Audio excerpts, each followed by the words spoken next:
Tanggal 16 Juli hari ke-198. Bacaan Yesaya pasal 9 sampai 12. Kegelapan dan fajar di Yehuda.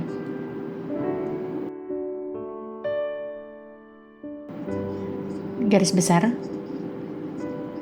Pasal 9 sampai 12 bersama dengan pasal 7 dan 8 yang telah Anda baca sebelumnya disebut kitab Immanuel karena berisi banyak nubuat dan kiasan tentang Mesias. Mesias akan dilahirkan dari seorang perawan, pasal 7 ayat 14. Dia akan diberi nama Immanuel yang berarti Tuhan beserta kita, pasal 7 ayat 14. Mesias akan menjadi batu sandungan bagi Israel, pasal 8 ayat 14. Mesias akan menjadi terang bagi bangsa-bangsa, pasal 9 ayat 2. Ia akan menjadi penguasa, penasehat, dan raja, pasal 9 ayat 6. Mesias akan berasal dari garis keturunan Daud, pasal 11 ayat 1. Renungan harian. Seorang eksekutif muda dengan bangga mengumumkan bahwa dia baru saja dipromosikan menjadi wakil presiden. Temannya menjawab dengan santai, itu biasa saja. Wakil presiden adalah jabatan umum dan tidak terlalu berarti. Aku yakin bahkan perusahaan kacang grosir pun memiliki wakil presidennya. Mari kita bertaruh, kata eksekutif tersebut. Lalu ia menelpon perusahaan kacang grosir dan bertanya, bisakah saya berbicara dengan wakil presiden divisi kacang? Kemudian dijawab, apakah Anda mencari kacang dalam kemasan besar atau dalam kemasan kecil? Itulah gelar-gelar manusia yang sering disalahartikan. Sebaliknya, gelar-gelar yang diberikan kepada Kristus memiliki arti yang sangat penting.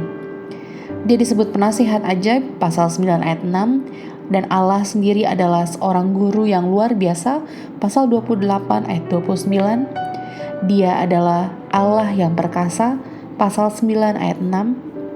Istilah yang sama digunakan untuk menggambarkan Tuhan yang kudus dari Israel, pasal 10 ayat 20. Gelar-gelarnya menekankan keilahiannya.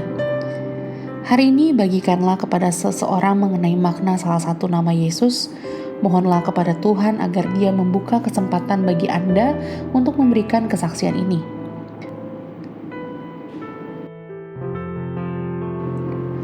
Semakin banyak Anda berpikir tentang Kristus, semakin banyak Anda berpikir akan Dia.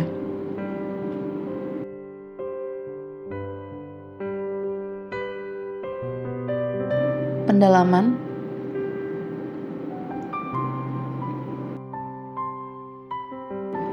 Pertama, yang merasakan keluhan dan melihat kemuliaan. Yesaya pasal 9 ayat 1-2. Tanah Zebulon dan Naftali, pasal 9 ayat 1-2, merupakan daerah pertama yang ditaklukkan oleh Asyur beberapa bulan setelah pertemuan Yesaya dengan Raja Ahaz, pasal 7 ayat 1-9. Juga menjadi daerah pertama yang menyaksikan kemuliaan Tuhan, sebuah nubuat yang tidak diperhatikan saat Mesias datang. Lihat Yohanes pasal 1 ayat 46 dan pasal 7 ayat 52. Disiplin atau penghancuran, Yesaya pasal 10 ayat 25. Baik Israel maupun Asyur dihukum karena kesombongan mereka.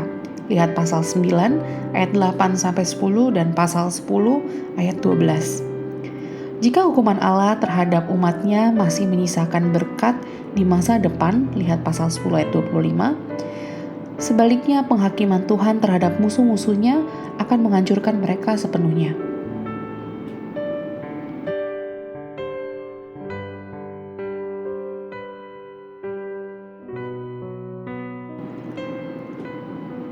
Demikian renungan hari ini. Jika Anda ingin mendengarkan bacaan Alkitab hari ini, silakan buka tautan video yang tersedia di layar Anda.